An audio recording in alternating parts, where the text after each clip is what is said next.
Why was the desert so quiet when everyone's heart was so loud? The Nevada sun had a way of pressing down, flattening noise, turning the air into a heavy silence that magnified every pause, every glance, every unfinished sentence.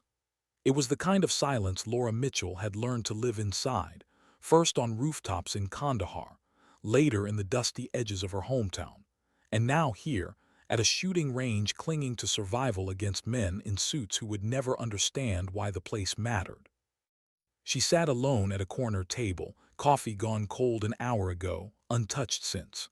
Her shoulders hunched, her boots planted wide on the scuffed wooden floor, her eyes fixed not on the crowd but beyond it, out toward the firing line, where the desert stretched endless and merciless, and where hope seemed to be dying one missed shot at a time.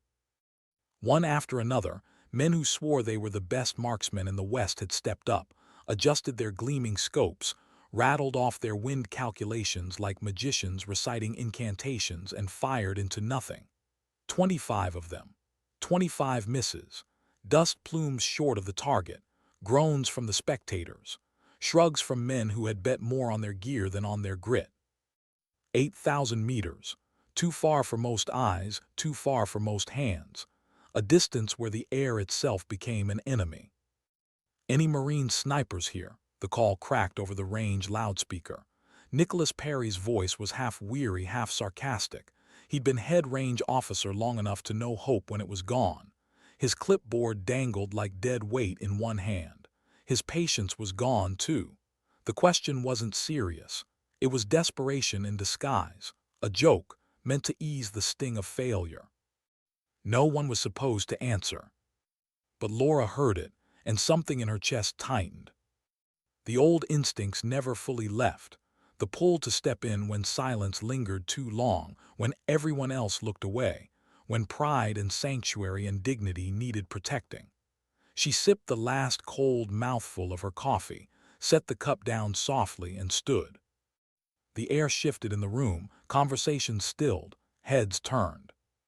She wasn't wearing camo, no sponsor's logo, just jeans, worn boots, a flannel shirt faded at the elbows. Her sandy hair tied back in a no-nonsense ponytail. Nothing about her looked like a contender. She hadn't even touched a rifle all day. But when she spoke, her voice carried clear, steady, undeniable. "I'll give it a try." A beat of silence. Then the murmur rippled through the crowd, disbelief, amusement, skepticism. It wasn't just the men, though most of them smirked or shook their heads or traded looks that said this will be quick. It was the weight of the entire day pressing down on her words. Nobody else had come close. Nobody else had a chance. And yet Dr. Michael Wells, seated quietly at the side, saw something in her posture that others missed. A subtle coiling of readiness. A steadiness in her eyes that came not from arrogance but from memory. He'd watched her in therapy groups, heard the fragments she'd shared when trust cracked open just enough. He knew what kind of stillness she carried. The stillness of someone who had waited motionless for hours in a place where moving meant dying. Laura didn't look at the crowd. She walked toward the equipment table, toward the rifles left behind by men who had failed. Her boots tapped against the concrete floor in even, unhurried rhythm. Each step was deliberate, the same way she had learned to walk in Afghan villages littered with dust and hidden danger, never fast, never careless, always aware of the ground. "Ms. Mitchell," Nicholas called out, cautious, skeptical, "that distance requires specialized." "I know what it requires."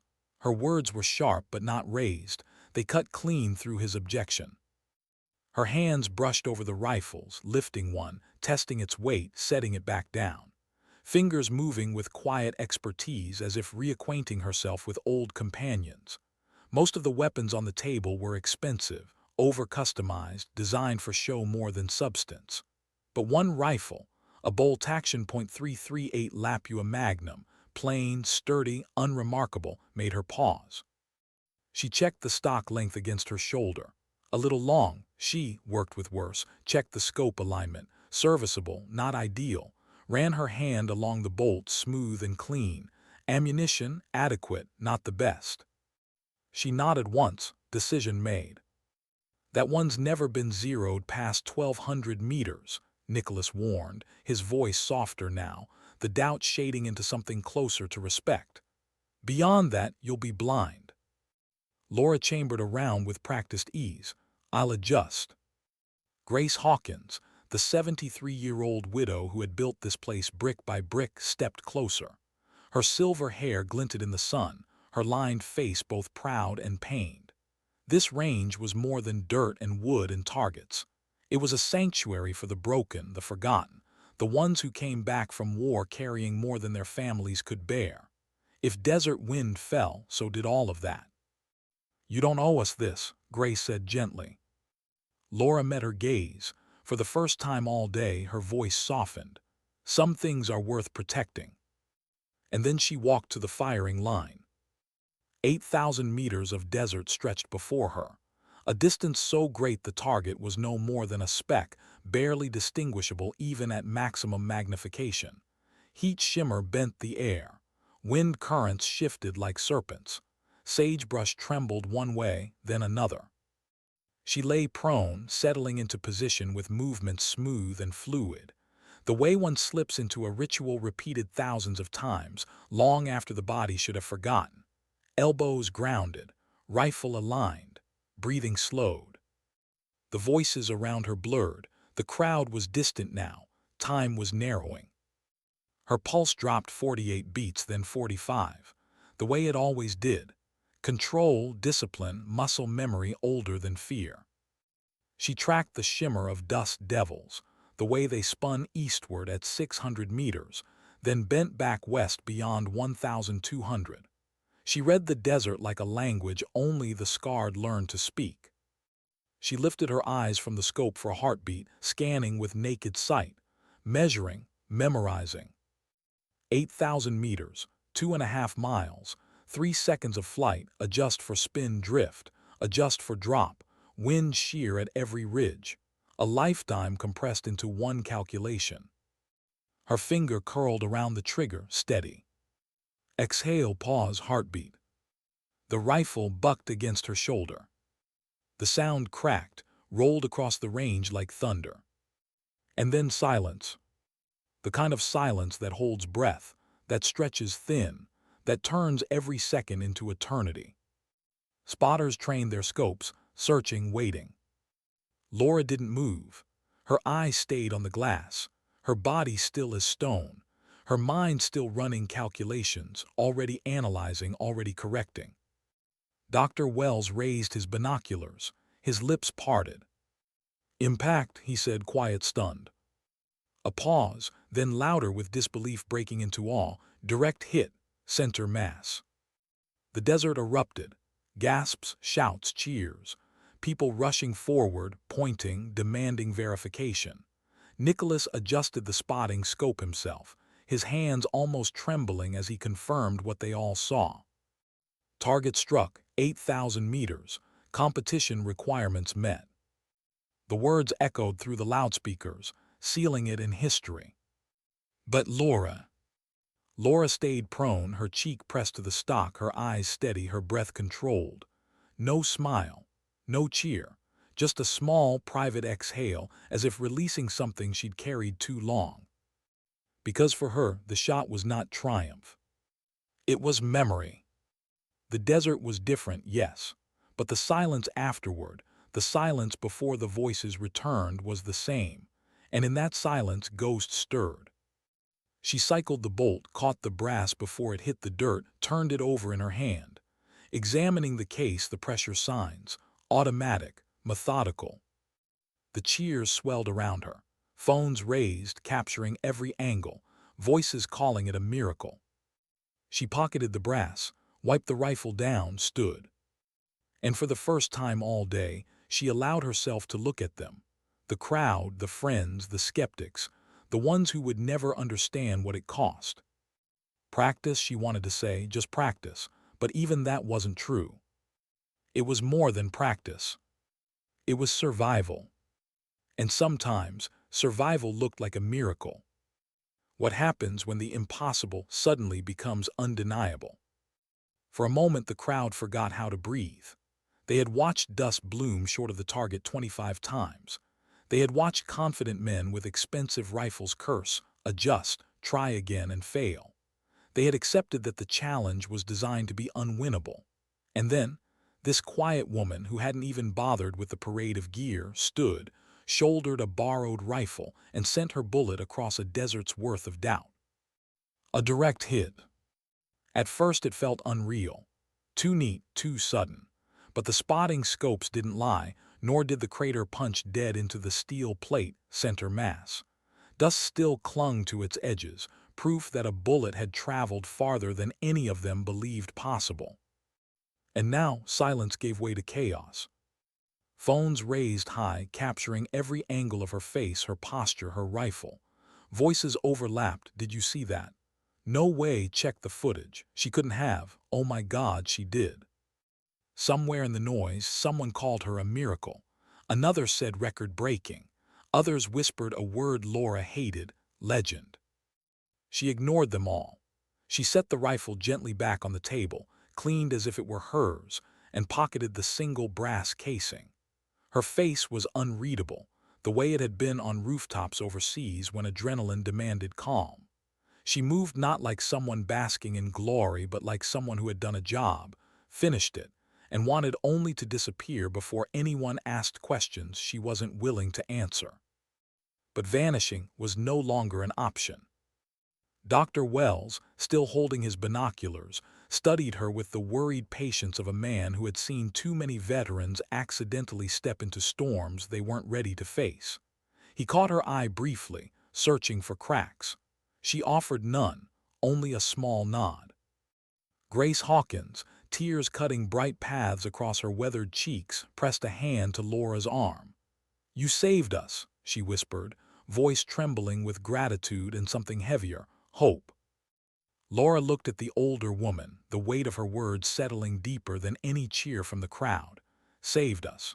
She wanted to say it wasn't that simple, that a single bullet couldn't hold off the tide of corporate hunger pressing against these walls. But she couldn't bring herself to steal the moment from Grace. So she gave her what she could, a quiet, steady, "not yet." The celebration was still rippling when the black Mercedes rolled in. Its polished body cut through the dust of beat-up pickups and faded sedans like a blade. The crowd hushed, turning as one. Even before the doors opened, the air shifted, cheers dimming, laughter cooling, replaced by a tension that Laura recognized immediately. Predator's presence. Vincent Moore stepped out first, adjusting his cufflinks with a smile too white, too polished, too sharp. He was the kind of man who measured everything in leverage, land, contracts, favors, even people. At his side, Julia Ashford, his lawyer, carried a leather portfolio and a look of rehearsed composure. Their city clothes looked absurd in the desert sun, but their confidence was chilling. They weren't here to clap. They were here to reclaim control. "Congratulations," Moore said, his voice smooth, practiced. "An impressive demonstration." Impressive, as if she had juggled knives at a carnival. His tone made it sound like a trick, not a triumph. Grace stepped forward before Laura could speak, her chin lifted. "The conditions were met, fairly, publicly. Desert Wind has earned the prize money." Moore's smile tightened, never reaching his eyes. "Of course, and the funds will be disbursed pending verification. Standard procedure, you understand." The murmurs in the crowd turned uneasy. Verification. The shot had been witnessed by dozens, filmed by half a dozen phones, confirmed by scopes and binoculars. What more could be asked? Ashford opened her portfolio, distributing crisp papers like a dealer spreading cards. Independent verification of distance. Ballistics analysis to confirm proper ammunition. Background checks to ensure no outside professionals were introduced into the competition. Her voice was smooth, precise, each phrase dipped in legal varnish. "Professional ringers," Nicholas snapped, his clipboard clutched like a weapon. "Laura Mitchell is a local, a regular here. This isn't a stunt." "Of course," Moore said, placating, "but my investors require diligence. $50,000 is no small sum." Laura stood quiet through it all, watching the play unfold. She had seen this before, in Kabul, in Kandahar, in the boardrooms that had followed reconstruction contracts like vultures. A test given, the conditions fulfilled, and then when the wrong side won, the rules changed. It was never about fairness, it was about control. The crowd, once jubilant, now bristled. Voices rose in protest. We all saw it. She hit it clean. Pay what you owe. Moore's smile didn't falter, but Laura saw the crack in his eyes. He hadn't expected her. He hadn't expected this. His entire competition had been designed as theater, a performance staged to prove impossibility, to smooth over the foreclosure with a veneer of generosity. But she had torn his script in half with a single bullet. And now he was improvising. Laura turned slightly, her gaze catching Dr. Wells's. He gave the smallest shake of his head. She understood. Don't bite. Don't give them more than they already have. But Moore pressed on. Verification takes time, weeks, perhaps months.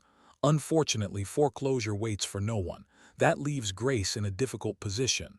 Which is why, he gestured to Ashford, who produced a fresh set of documents. We are prepared to offer a modified buyout, immediate cash. Everyone wins. No delays, no complications. Everyone wins, except the veterans who would lose their sanctuary, except the community that would watch their refuge paved into asphalt, except Grace, whose life's work would be erased. Laura felt the stir of anger in her chest, but she forced her face still. This was not the battlefield where bullets solved problems. This was the slower, crueler battlefield of contracts and fine print. And yet, as she stood there, still tasting gunpowder on her tongue, still feeling the weight of that brass casing in her pocket, she knew one truth. They had not expected her to stand up, and now that she had, sitting down again was no longer an option. In the corner of her vision, she saw phones still raised, cameras still watching. Sophia, Grace's granddaughter, her fingers moving fast over her phone screen, eyes wide with adrenaline. She wasn't just recording.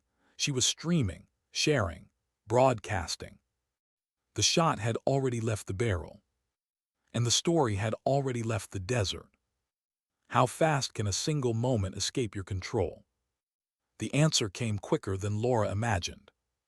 Sophia's phone lit like a flare in the night, notifications pouring in, comments stacking faster than her eyes could read them. The shaky video of Laura lying prone, the desert stretching endless before her, the impossible shot ripping through silence and striking steel, it was already spreading. Not just to friends, not just to neighbors, to strangers in cities she had never heard of, to veterans groups, to firearms forums, to people who knew nothing of Copper Ridge but everything about the allure of a miracle. By the time the first cars pulled away from Desert Wind, the video had thousands of shares. By nightfall, it had millions. And with every share, Laura's face traveled farther from anonymity. She had thought the quiet after the shot was heavy. This silence was worse. The kind that came not from emptiness, but from the breathless pause before the storm. At the range, Grace sat with her granddaughter on the deck, staring at Sophia's screen as if it were a fire she couldn't look away from. Grace's hands shook faintly, but her voice carried steady. Turn it off. I can't, Sophia whispered, not from defiance but from awe. It's already out there. Laura leaned against the railing, her coffee cooling again in her grip. She wanted to tell the girl to stop, that viral fame was not salvation but a noose. But she bit her tongue. The truth was, maybe the attention bought them time. Maybe it made Moore's quiet suffocation harder to enforce. Maybe it forced the world to look at what was happening here. But every click, every view, felt like a piece of her slipping further away. Dr. Wells arrived late, his car headlights sweeping across the lot. He joined them on the deck, lowering himself into a chair with the care of a man whose knees had forgotten kindness years ago. His eyes found Laura instantly, as they always did, searching her face for tells. "How are you holding it?" he asked softly. Laura gave the same answer she gave in therapy when she wasn't ready to be honest. "I'm fine." He tilted his head, Fine for now or fine for good? She didn't answer, she didn't have one. Down the dirt road, a different set of headlights approached. Not the pickups and sedans of locals, sleek, black, government plates. The mood shifted before the car even stopped. A woman stepped out first, dark suit, hair tied back, credentials raised in a practiced flash. Agent Sandra West, Federal Bureau of Investigation. Her voice was clipped, official, carved from years of command presence. "I'll need to speak with Miss Mitchell." The air on the deck thinned. Grace stiffened. Sophia's phone stilled in her hands. Laura didn't move. She took one slow sip of coffee before setting the cup down. "This about the shot?" she asked, her tone flat. West's eyes flicked to Sophia's phone, then back to Laura. Unusual demonstrations attract unusual attention. Capabilities like yours raise questions. Laura felt the old tension creep into her shoulders, the kind that had nothing to do with rifles or recoil and everything to do with bureaucracy. She knew what this was. Once she had been an asset. Now she was a variable, a problem to be solved. "Questions," Laura repeated quietly, "or excuses?" West didn't flinch. "National security requires vigilance. I'm sure you understand." Grace stood, silver hair catching the porch light like steel. "What I understand," she said, voice cutting through the air, "is that this woman just saved our community, and you're treating her like a suspect." The agent gave a polite, professional smile. "No one is under suspicion. We're simply ensuring that classified training isn't being misapplied in civilian contexts." Classified training. Laura almost laughed, as if breathing had been classified, as if surviving had been a trade secret. Behind her, Sophia whispered, "They're calling it the shot of the century." The words cut Laura sharper than West's bureaucratic tone. Century, hero, symbol, labels she had spent years burying under anonymity, and now, in a single day, they'd been dug up and paraded across the desert like banners. West leaned closer, her voice lower, less for the crowd and more for Laura. "Informal cooperation goes a long way. We could work together. Consulting, assessment, compensation. It would make oversight easier, cleaner." Laura looked past her, out into the desert. Darkness settling, stars pinpricking into view. The same sky she had lain under overseas, counting constellations to remind herself she was still human. "I didn't come back for contracts," she said softly, "or oversight. I came back to be left alone." West straightened, disappointment flickering in her eyes, but there was calculation too. "You'll understand if that's not an option." Her sedan pulled away minutes later, taillights vanishing into the Nevada dark. But the weight of her words lingered, heavier than the night air. Not an option. Grace sank back into her chair. Wells rubbed at his temples. Sophia scrolled through her phone in silence, the glow of comments and likes painting her face. And Laura, she stayed standing, staring at the horizon long after the others had gone inside. The desert stretched endless before her, quiet again, almost merciful. But she knew better. This quiet wasn't peace. It was the breath before the storm broke. What happens when standing up once means you can never sit down again. Laura had hoped the night would give her distance, that sleep might slow the churn of her thoughts. But the morning brought no peace. By sunrise, news vans had begun to crawl down the dusty county road, antennas raised, logos bright against the pale desert sky. What should have been another quiet day at Desert Wind was now spectacle. The smell of frying bacon leaked from the range office kitchen where Grace tried to cook as if routine could anchor them. Sophia sat at the counter, eyes locked to her phone, narrating updates like a war correspondent. "The clip just hit 3 million views. Hashtags everywhere. They're calling you Storm." Laura paused in the doorway. Storm. The name she had carried once, whispered by enemies who never saw her but felt her bullet all the same. She thought she had buried it in Afghan dust. Hearing it again here in her sanctuary felt like old shrapnel working its way to the surface. Turn it off, Laura said. Her voice wasn't sharp, but it carried weight. Sophia hesitated. People are. Turn it off, she repeated. The girl obeyed, though her face showed the sting. Laura wasn't angry at her. She was angry at the truth she couldn't deny. The world had found her, and no amount of silence could put the genie back in the bottle.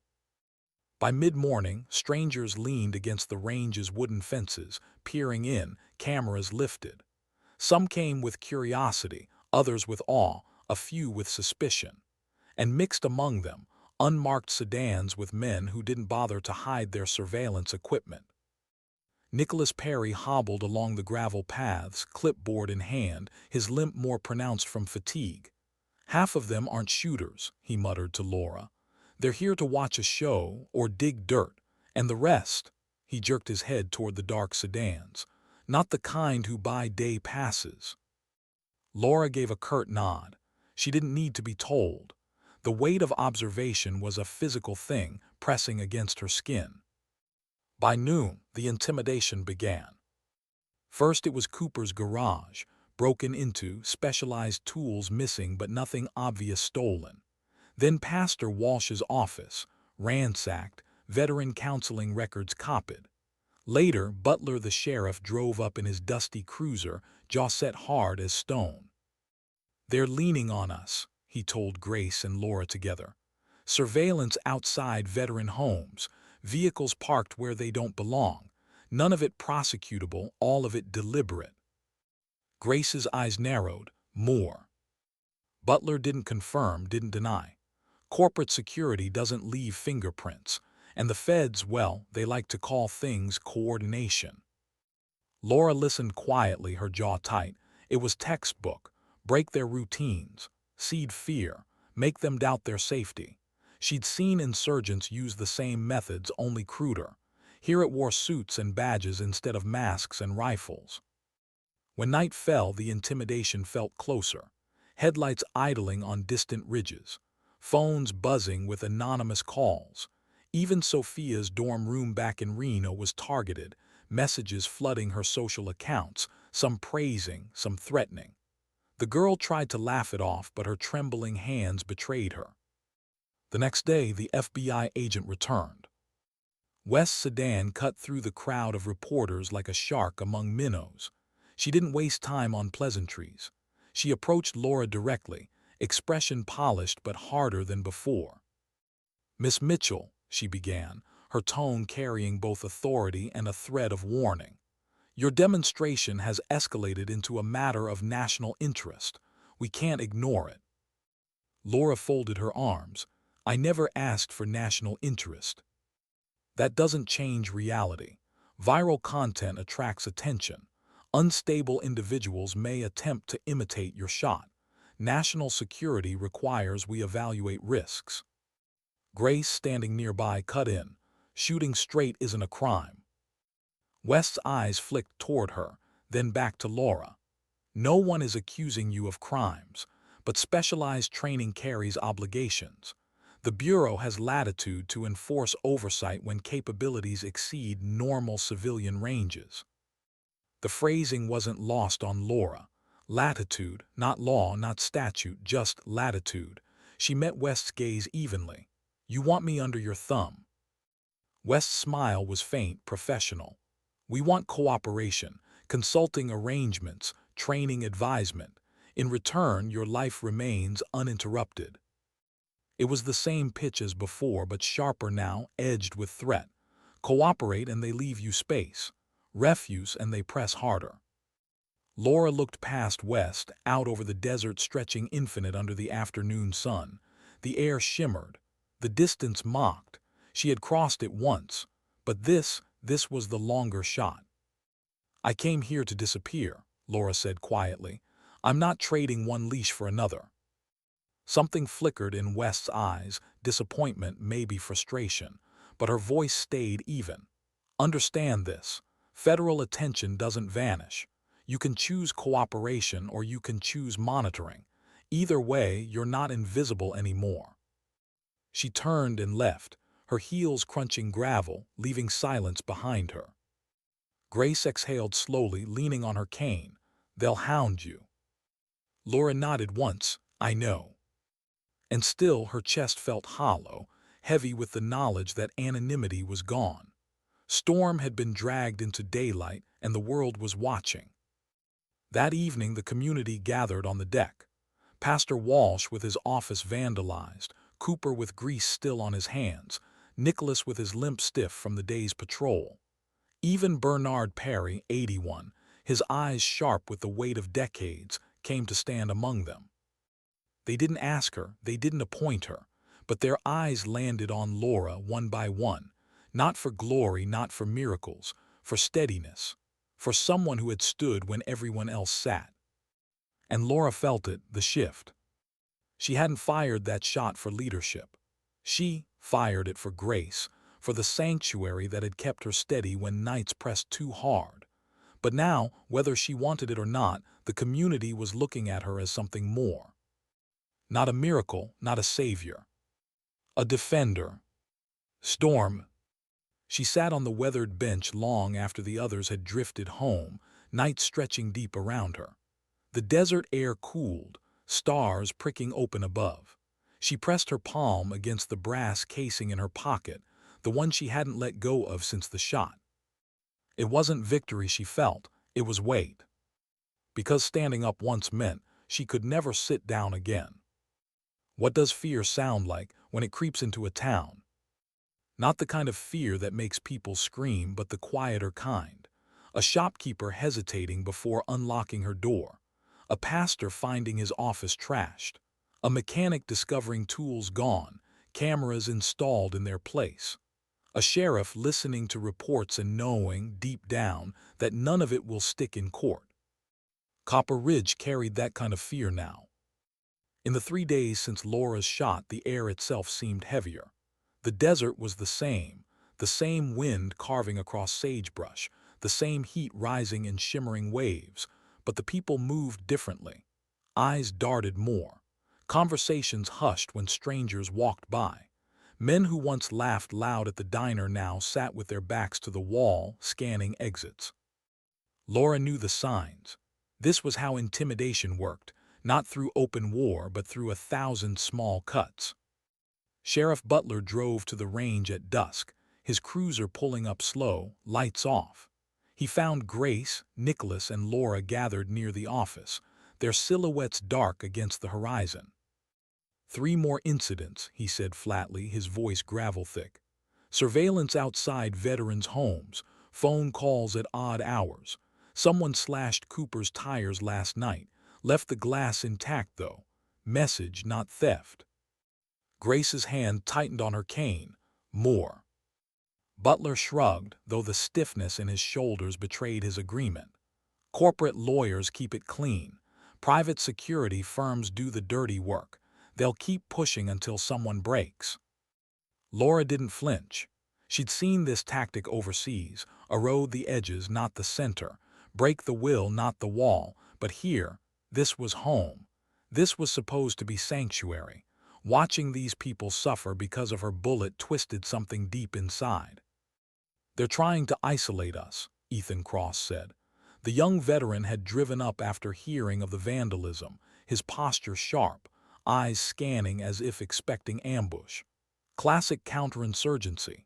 Pressure the community until supporting desert wind isn't worth the risk. Laura didn't disagree.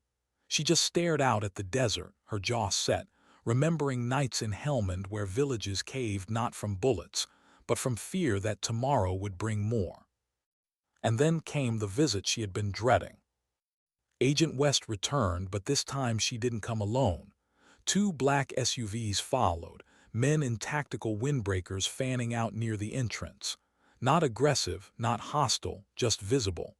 A reminder. She found Laura by the benches, the same spot where the shot had been fired. The desert wind carried faint dust between them. "You've drawn attention at levels I warned you about," West said. Her voice wasn't cruel. It was steady, professional, maddeningly calm.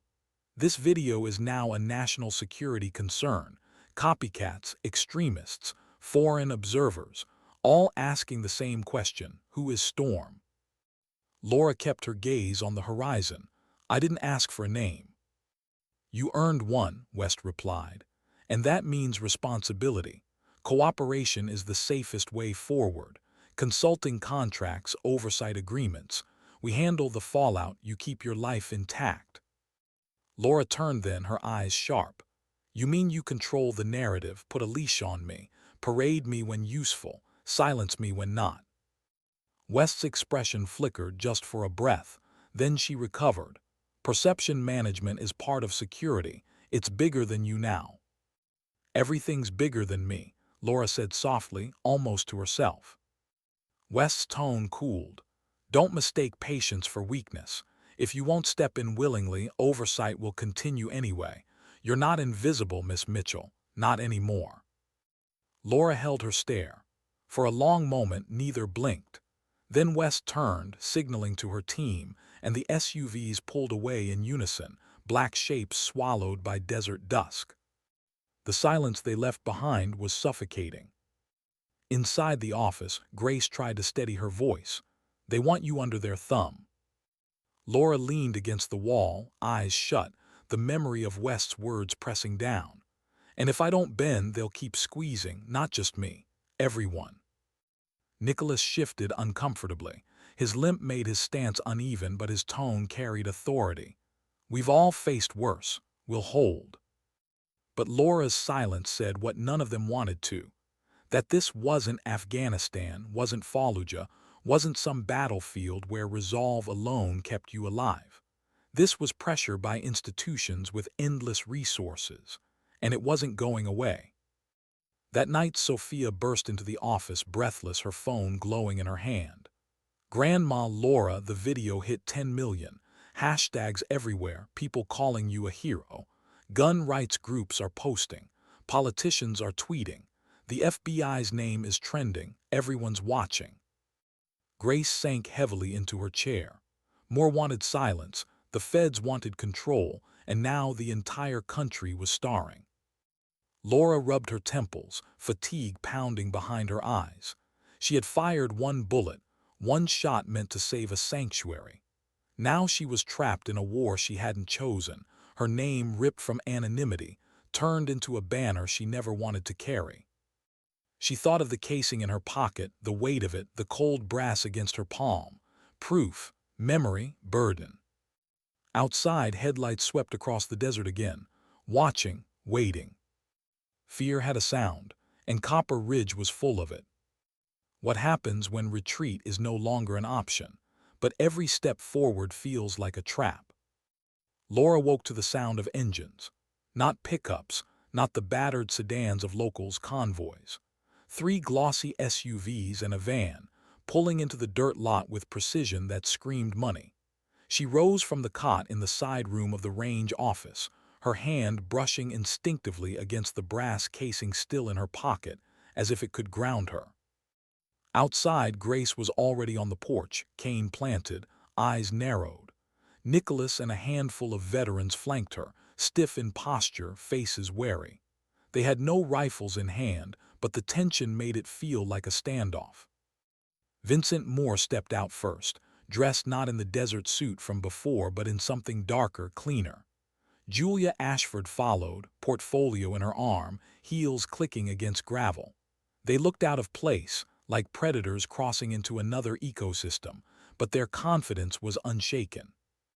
Moore spread his arms wide, voice carrying with theatrical ease. Grace, Nicholas, Laura, what a spectacle you've made of yourselves. Viral fame, public sympathy, impressive work. But sympathy doesn't pay mortgages, and attention fades. Grace's voice cracked but didn't waver. The prize money pays, you owe it. Ashford's smile was razor-thin, pending verification as we've explained, which could take quite some time. She opened her portfolio, laying papers across the porch rail like an executioner sharpening blades. In the meantime, liens accelerate, utilities default, legal proceedings advance. If you're wise, you'll accept a clean settlement before the property collapses under its own weight. Nicholas bristled, his limp exaggerated by anger. You staged the contest to make failure inevitable. She beat you fair, and now you're moving the goalposts. Business, Moore replied smoothly. Not malice, just business, you understand. Laura, until then silent, stepped forward. The crowd behind her hushed, waiting.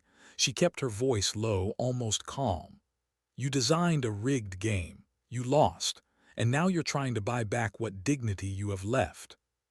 For the first time, Moore's smile faltered. His eyes flicked, calculating, reassessing. You think you've changed the story. You're just a pawn in someone else's narrative. The moment the headlines move on, so will your protection. And then, this place will be dust.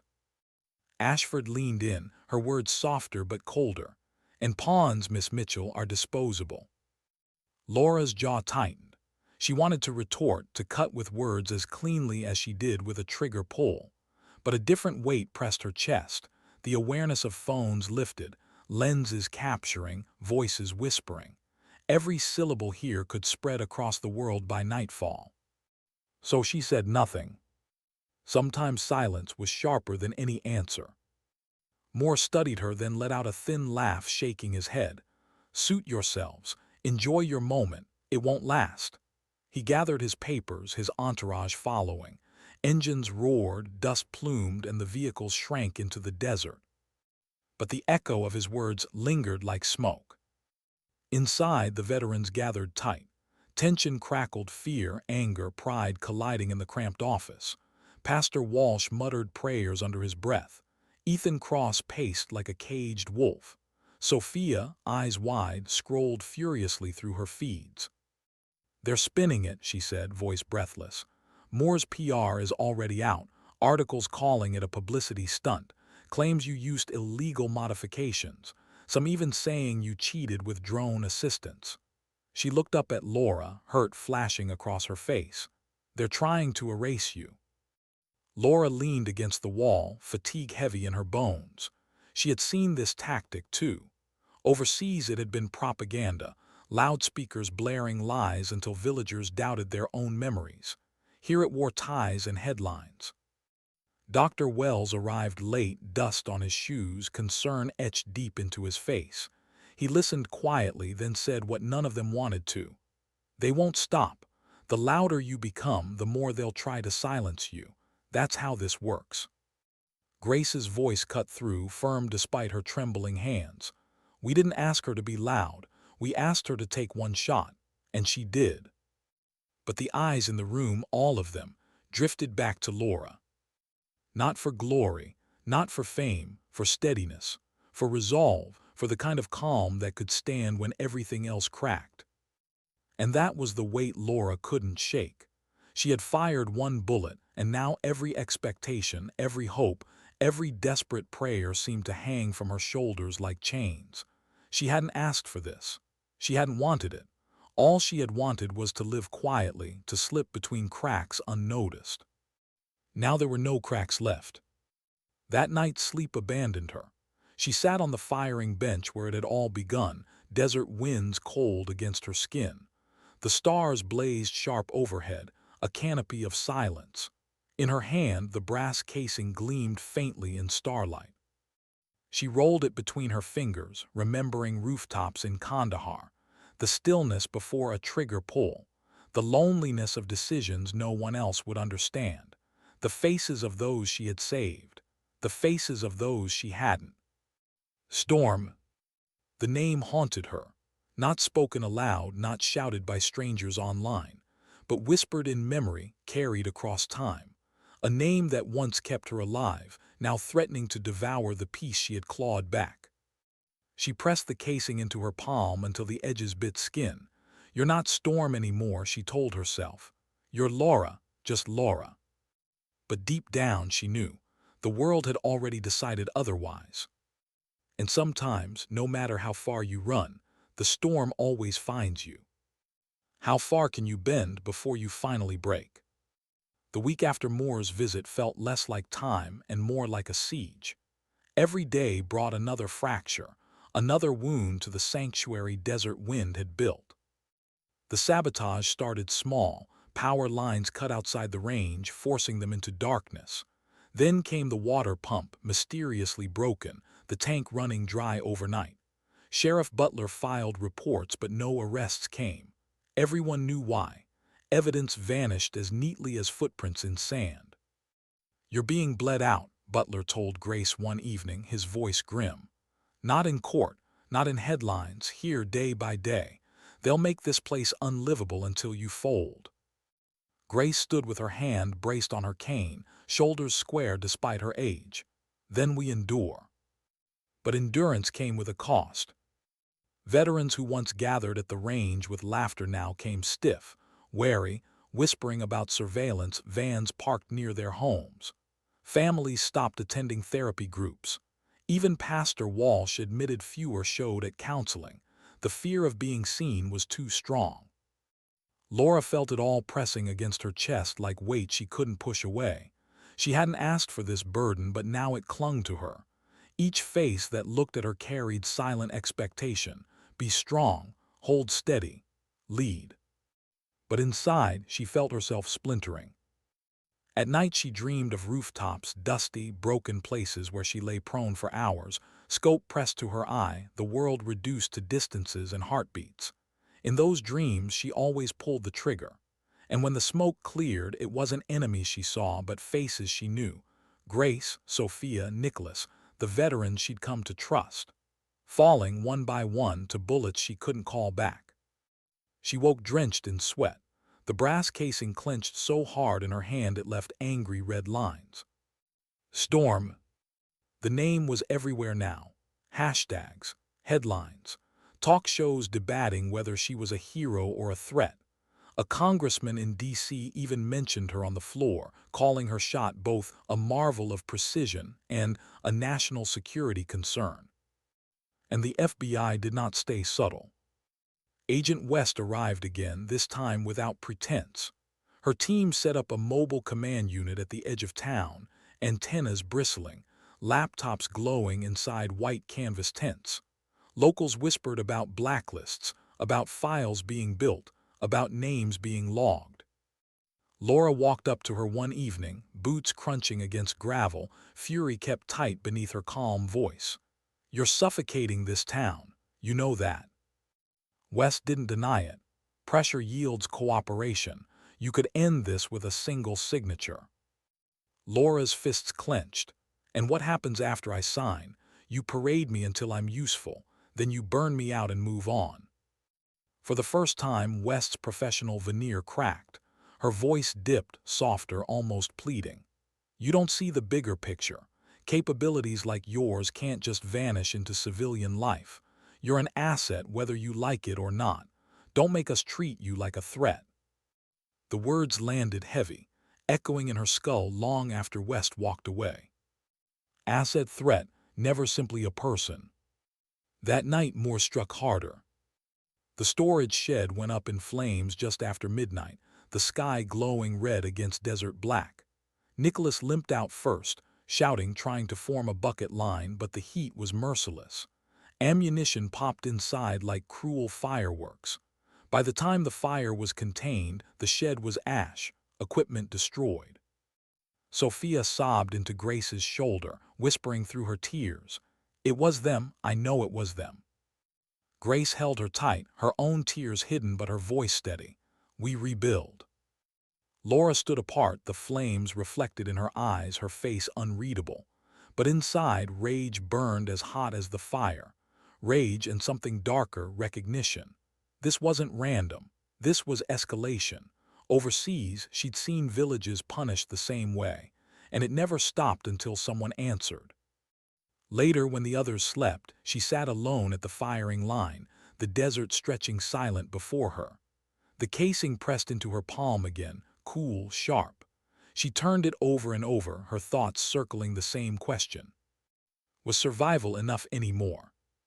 She had tried silence, tried patience, tried to be just Laura, but silence hadn't saved them. Patience hadn't stopped the sabotage, and being just Laura had painted Storm's name across the sky. Maybe the only way to protect Desert Wind was not to hide, but to step into the very role she feared. To stand, not just for Grace, not just for herself, but for all of them. But stepping forward meant losing the one thing she had fought hardest for since coming home, her anonymity, her right to be unseen. The desert wind hissed through sagebrush, whispering like voices she couldn't silence.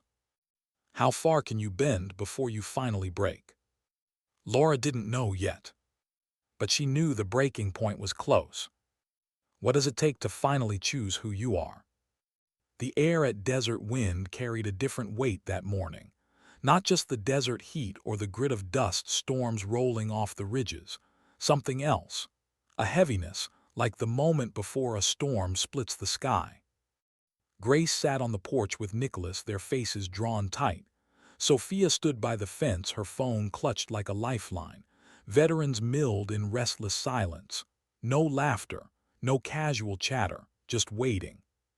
Because word had spread, Moore was coming back. And this time he wasn't coming to negotiate. Laura knew it before the black convoy appeared on the horizon, kicking dust in its wake. She felt it in her chest, the way soldiers once felt incoming fire before the crack of the round. The storm was here. Moore stepped out dressed immaculate, Ashford close behind and flanking them, two men in tailored suits, their posture rigid, their eyes scanning. Not bodyguards, enforcers, the kind of men who handled business when contracts failed.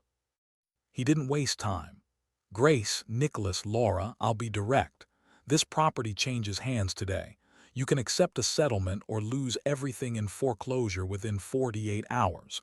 The choice is yours. Grace's hand shook, but her voice carried steel.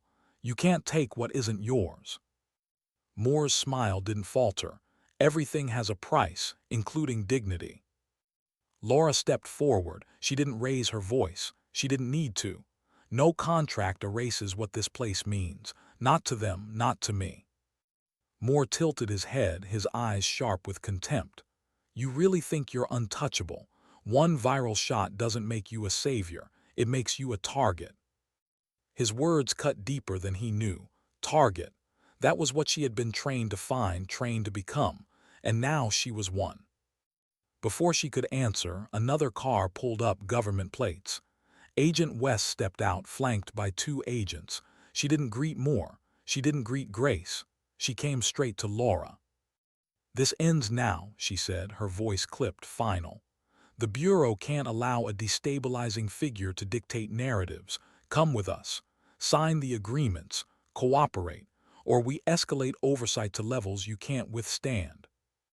Laura stood in the middle of them, Moore on one side, West on the other. Corporate greed and federal control pressing like jaws of a vice. Around her, the community watched in silence, waiting, hopping. Her chest tightened.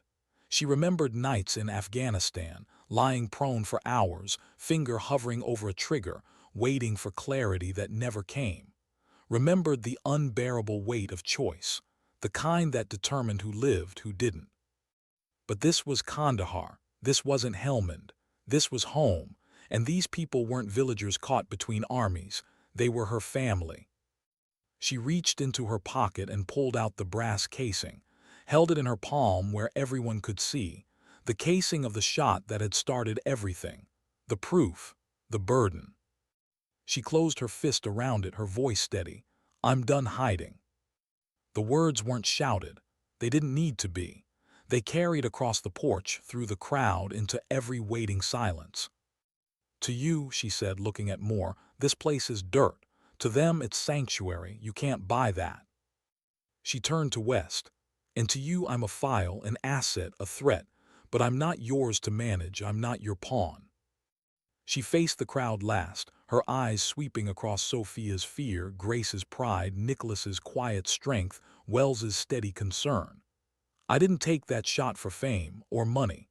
I took it because some things are worth standing for, and I won't sit down now. The silence broke, not with cheers, not with noise, but with the kind of collective breath that shifts the air. A decision shared, a line drawn. Moore's jaw tightened, West's eyes narrowed. Neither found victory here. Because Laura had taken the one thing neither could control, the narrative. The story had already left the desert. Sophia's phone streamed every word, every glance, every tense pause. Millions were watching, and no contract, no oversight, no intimidation could erase what the world had seen. A woman standing not for glory, but for dignity. Moore retreated first, fury masked behind a professional smile, his convoy swallowed by dust. West lingered longer, her eyes unreadable. Then she, too, turned away, her agents following. When they were gone, the porch sagged with relief. Grace gripped Laura's hand, her voice trembling. "You've saved us again." Laura shook her head softly. "No, we saved each other." That night, Desert Wind was quiet again. No headlights on ridges. No agents lurking. Just the stars, sharp against the black sky, and the desert breathing like it always had. Laura sat alone on the firing bench, the brass casing in her palm. She thought of the faces she'd seen overseas, the ghosts that still haunted her. She thought of the veterans here, scarred but still standing. She thought of Grace, Sophia, the fragile thread of hope that tied them all together. For the first time in years, she let herself breathe deeply. Not because the battle was over, it never truly was, but because she had chosen. She had stood. And sometimes that was enough. She placed the brass casing gently on the bench beside her, not as a burden anymore, but as a reminder. Because dignity doesn't speak. It simply acts.